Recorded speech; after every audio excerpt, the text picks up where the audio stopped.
Welcome to the Bookers Alliance podcast, where we hold the pencil and the pencil is power. Coming at you right now is your host, Marky Mark, along with the man, the myth, the legend, Frank Donaldson. Join us as we discuss the ever-changing landscape of professional wrestling. So hang on tight, you jabronis, and enjoy the ride. All right, welcome in, everybody. But before we get started today, Frank, man, I just got off a phone call here, and man, you wouldn't believe what I heard. Oh no, what's going on now? Man, they trying to stop this episode from airing. Ooh, who is they? Whoever. They from TNA, like when it was Abyss and Hulk Hogan and Jeff Hardy and they. Well, they as in corporate management. They. Oh no, Yeah. we're getting censored. Yeah, right to censor. Oh, good Lord. I mean, I know I'm explicit, but I didn't know we could get censored. Oh, my God.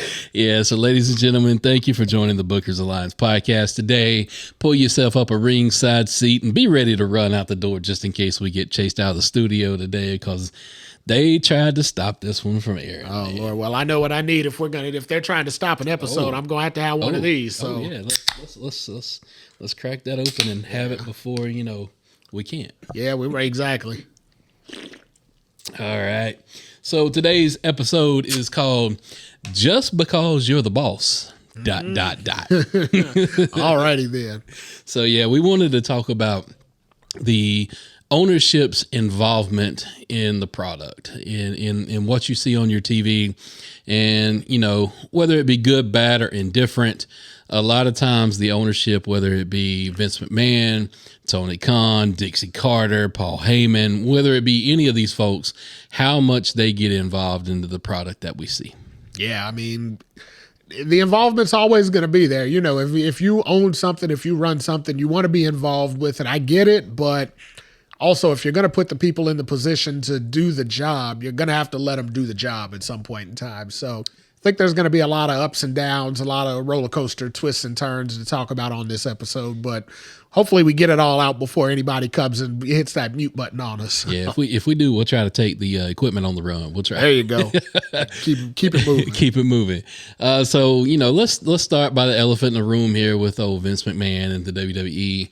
All of the stuff that's come out, in the recent months about Vince and the allegations and yada yada yada.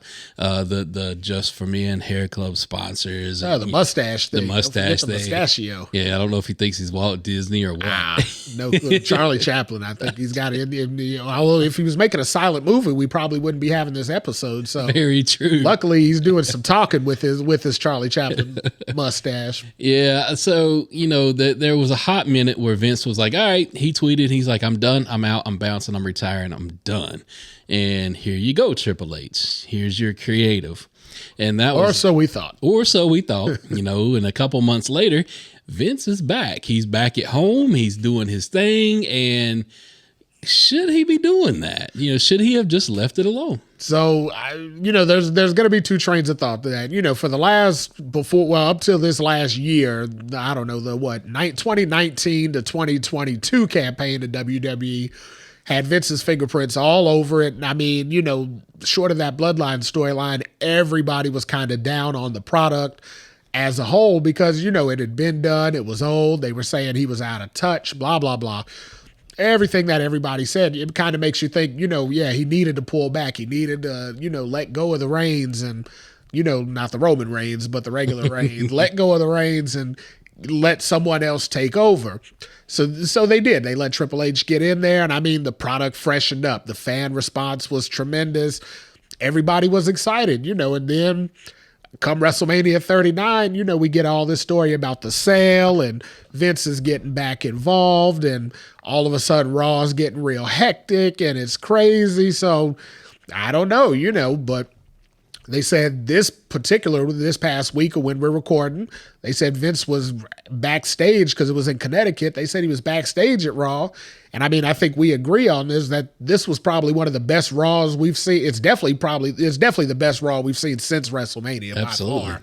May have been one of the best Raws we've seen all year, with the wrestling, the content, the matches, you know, it was phenomenal. And you're looking at it like, well, you know, if this guy's so out of touch, but yet he was backstage supposedly making changes at the last minute, you know, is this a one-off? Was it a fluke?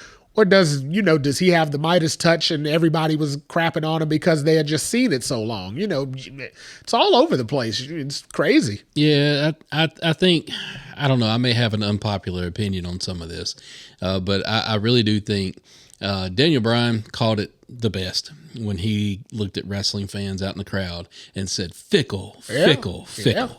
I mean, as wrestling fans, we can be fickle. You know, we might not like what we see, and then we're going to armchair quarterback the hell out of it, and we're going to be like, I don't like this. It should be done this way, that way. Or you're going to make a podcast to call it the Booker's Alliance, where you just take the control of your own because you just can't take it anymore. I mean, yeah, it happens. Hey, there's no mirrors in here. Just checking. but yeah, so I mean, obviously, we're going to have a scapegoat with some of this stuff, and honestly, I think Vince might have been the scapegoat for some of the stuff that's going on, whether it was true, untrue, you know, him being in control, not in control, ripping up scripts, whatever, you know, hell, 10, 15 years ago, we wouldn't have known any of that anyway. No, before the internet existed, you didn't know this stuff. I mean, we've come to find out over the years that all of that was happening, you know, that it was crazy behind the scenes. It's been crazy behind the scenes probably since he's been around. So, I mean, you know, that's 40 years. Everybody loved it for 38 of those years. You know, all of a sudden, he's out of touch and blah, blah.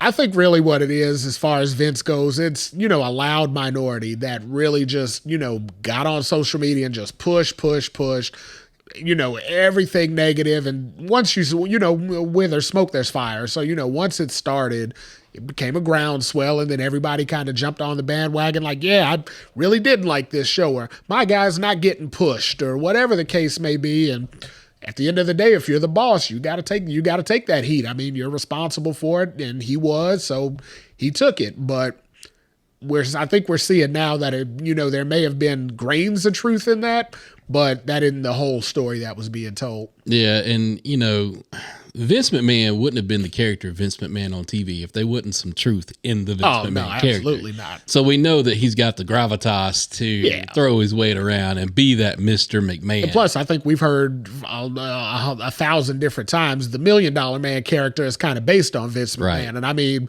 the $1 Million Man wasn't a babyface, you know, by far. He was one of the biggest heels of that era. So kind of is what it is, you know, but again, you're the boss. You know, when you're the boss, you're going to take some of those falls, you know. Yeah. And I do think, though, at the end of the day, at least I'm hoping. None of us know Vince on a personal level, but we know the product on a personal level. I don't even know if Vince exists on a personal level. Right. I feel like you know, when Raw is over, they just go reattach him to some machine there and just kind of charge him up for the next week. Maybe, you know. maybe. But to us, you know, the pro wrestling community and the product is personal to us. Yeah. It's our fandom. It's what we love. It's what we love, right? So, you know, if you're going to take pride in things that you love, and we hope that Vince is still emotionally attached to this product to where he loves it. Yeah. And I do believe he does. I do believe he does. I believe this is still his baby. He wouldn't have gone through all the crap that he just went through and still not be around it. I mean, I mean, that man went through some crap recently. Yeah, I mean, and he could, you know, with his financial status, he could have disappeared. He could have bounced 20 years ago. Yeah, he could have. I mean, he could go buy a private island somewhere and never have to be involved at all. But, you know, like you said, when you've built something from the ground up, I mean, literally built it from the ground up, you're never going to detach from it completely. I mean, at some level, when this podcast, you know, outgrows us and its popularity is bigger than us, and we have to have a staff of people all around the building to operate it and stuff like that, we're still going to want our fingerprint on it. You know, We're not going to let two other guys sit in here and, you know, talk about wrestling while we sit back and count money at the bank. I mean, you know, so I get it. You know, I'm not on that level because, you know, we're not there yet. But we're working on it. But yeah, no, I get it. I couldn't detach because I enjoy doing this. Right. And so same thing, you know, he enjoys doing that, but he's got 40 years. You know, we've got, 4 months? So, I mean, you know, there's a different level of that. Yeah. detach and then just, walk away and go. It's not going to work like that when you've created something and you nurtured it for its entirety. I think if anything, though, he did see, that, hey, I can step out of the picture for a little while and things run successfully. Yeah. So if anything, maybe that was needed to give him a shot in the arm and go, hey, man, I know you love this. You want to be a part of it, but you've got people underneath you that you've worked hard to get there. Yeah. That can do this and do it flawlessly and do it really well. Yeah. And it lets them recharge the batteries. I mean, every now and again, you do need to get out of the situation, because you're so engulfed in it. A lot of times you do need to step away and take a fresh look at it to say, hey, wait a minute, maybe what I was doing wasn't good, or you know what I mean? So, hey, if that's what he did, then, hey, more power to him. So let's move on to another owner that is in this space, and that's good old TK, Tony Khan. Uh-huh.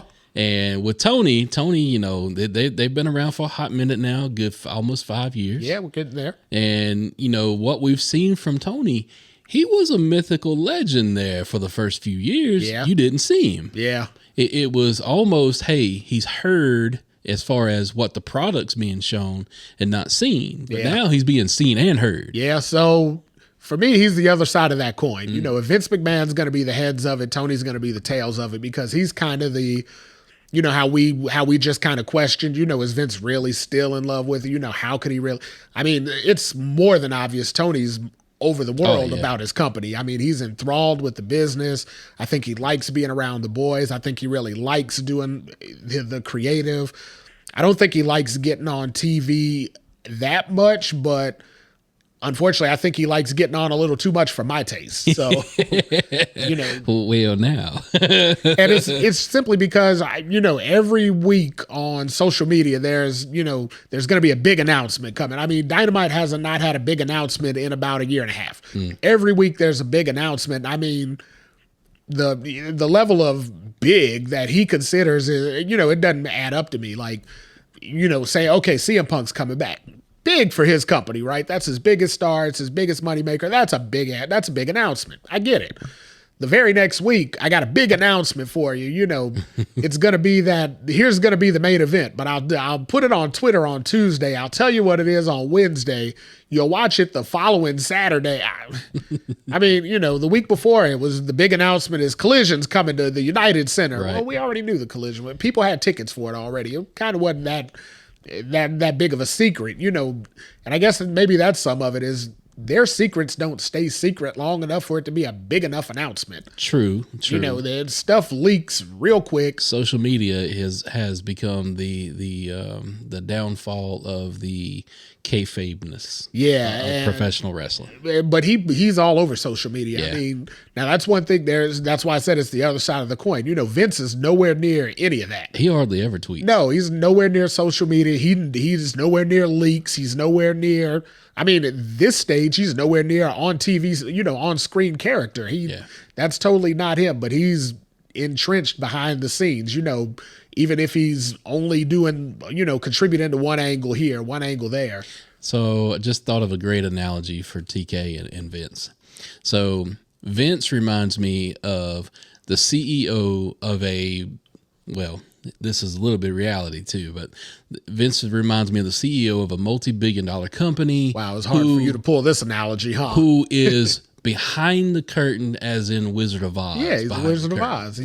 Tony reminds me of the Carney peddler who runs the show, but you got to push, sell like every grandest show on earth. Right. Yeah, he's Barnum Bailey. Yep. He's out in front. He's got to be seen, even if he doesn't have to be seen, which is strange because, again, opposite sides of the coin. They flip-flopped. Yep. Vince was an on-screen character. Even at the infancy, he was an announcer. He was an on-screen character all throughout. Now he's kind of faded back. As Vince started to fade back, Tony Khan kind of started to emerge. Like he came out of his shell and wanted to get on camera more. Not too far away from somebody else you mentioned earlier. That's kind of how Dixie Carter was. Yeah. When she first got ownership of TNA, she wasn't an on-screen character. She was just basically a financial backer. And then all of a sudden, she started to, get on camera here, get on camera there. Before you know it, she's a full-fledged on-screen character. and it didn't necessarily translate into great TV for TNA. So, I mean, you know. Sorry, just kind of schoolboy giggle there when you put Dixie Carter and TNA in the same sentence. Ah, nice. There you go. I mean, hey, if you're gonna own something, hey, own it. So she had to own it. So that she did. That's what it was. Along with a few performers, might I add. Yeah, that's what the rumor says. I'm not delving into any rumors. Allegedly. Yeah, I don't know anything about that. And as far as I know, her husband Serge was a nice guy and he was involved in the business. So I'm just gonna keep it at that. Yeah. Something else though with Tony. Look, none of us are perfect, and everybody has their quirks and random things. And hell, I ain't the prettiest man on earth, but man, Tony just looks so awkward every time he gets on camera. It's cringy. Yeah, he looks like a wet rat. Yeah, I mean, let's be honest. As an owner, I mean, and then you know what we have to go back to compare to. You know, when Paul Heyman was owner of ECW, he wasn't the best looking man, but he had an on-screen presence. You know, his on-screen presence kind of, even now, I mean, you know, he's called the Walrus, but when you look at him, he's not overly appealing to the eye, but when he starts talking, you forget about what he looks like. Tony doesn't have that yet because he doesn't have a strong on-screen persona. So, I mean, Tony is just Tony. Yeah, he's just a guy that, you know, happens to have a whole lot of money and can fund a wrestling organization, which is great, but does he need to be on TV to make these announcements, or would it be better to hire somebody to stand in that role? So as far as the announcements, some of these announcements, have you ever been to a meeting that should have been an email? Absolutely. Yeah, 100%. That's the way these announcements are. And as the old In Living Color skit used to, hated it. Yeah, hated it. Good Lord. But yeah, like you said, a lot of that, when he's like, you know, the main event match that I was just speaking about, he tweeted that he's going to announce it. He just could have went ahead and tweeted it. I mean, you know, he's not going to draw any new viewers into Dynamite on Wednesday night to hear about the main event of a match 2 Saturdays away from there. No. Nobody's going to turn the channel on to watch that. Here's what I am noticing, though, with AEW. And this is coming from the wrestling purist in me, of just the product of what I want to see on the TV, right? Uh-huh. I don't need Tony's coming on my TV and telling me every week on Dynamite that there's going to be some big announcement. Yeah. I don't care about that. But what I am hearing that is setting up for Forbidden Door, spoilers if you don't already know out there, ladies and gentlemen, you may get Danielson versus Okada. Yeah, I think everybody's hearing that. I mean, Danielson put out the challenge last week, we're waiting to hear it, you know, be answered. Right. You want me to tune in. That's how you get me to tune in. Exactly, yeah. Like you said, turn that on. Let them go out there. Say Okada's going to be here on Wednesday night. Put that on social media. That's going to get me to turn in. When they said CM Punk was coming back to Collision, I'm like, I'm still not going to watch it because it's Saturday night at 8 o'clock. I'm probably not going to be watching live wrestling at that point, but I'll record it. I'll watch it at some point. Yeah, we'll watch it on Sunday afternoon sometime. Right, yeah, just to see what happens. But you're not bringing new fans in with these big announcements that Tony Khan, because he's the boy that cried wolf at this time. He has a big announcement every week. Yep. And like you said, the level of what he considers big, kind of like his stature, is not necessarily what the majority of people are going to call big at this point. I mean, you know, so at this point, you know, for me, he's selling wolf tickets. And I'm like, okay, you know, I'm not buying no more. I'm not, you know, I'm going to watch Dynamite when I'm going to watch Dynamite, but I'm not going out of my way to watch it because of a Tony Khan big announcement. It's over. It's done. Yeah, and if you really want to set somebody up to come on TV and make those kind of announcements, I know there for a hot minute he was collaborating with Adam Cole to make those announcements and yada yada, and that's all well and good because you're getting a baby face back out there on the product that hadn't been in a long time. But if you really want to get somebody out there and make these announcements mean something, spin a story around it, spin something else. You had Cody for a hot minute. Yeah. Cody was the master at taking a storyline or taking an announcement and making it feel impactful. Yeah, make it bigger than what it actually is. With Cody, one of the best promos that I'm ever going to remember from him was how Dynamite started out the first episode of the pandemic era from Daly's Place, where the arena was dark and Cody just stood in the ring and said, "We're here and we're going to do this." Yeah. That's an announcement. Yeah. That's captivating because you had a storyteller that could spit it out there and made you care. And that's exactly what it was. He had a character go Right. out there and deliver a promo. Right. Two things that he's not good at. He's not a character. He's clearly the owner. You know, there's no ifs, ands, or buts about why he'd be involved for any other reason short of being the owner. And, you know, and the second was simply these guys, this is what they do. This is what their whole career is based on, is going out and making what may be a small situation, making it as big as possible, making their character as big as possible, you know, blowing up the scene to make it impactful. And that's not his thing. You know, that's not his role. I get it. He wants to do it, but again, it doesn't come across that way. It doesn't come across big. He's got the Big Show over there. He's got Mark Henry over there. Yeah. He's got legends over there that ain't doing nothing. Put a GM tag on them That's what I'm saying. and let them be your. He's got Mark Henry's people. doing backstage interviews, right? I don't know what the hell Paul White's doing over there, and I ain't seen him in a month. I know he was doing the TV show like Dark or something like that. I tell you what he was doing. He was making what's his name look like a puppet standing next to him on the Yeah, pre-show. well, that too. I mean, you know. Oh, Hathaway. Yeah, you put the biggest guy in the world with probably your smallest guy, Smallest guy. next to Tony Khan. You know, the two smallest guys. But hell, you know, he doing nothing else. Let him go out there and be the GM. If Big Show's making the announcements, I mean, first his name is Big, so that makes Right. the announcement, 7 feet tall by default.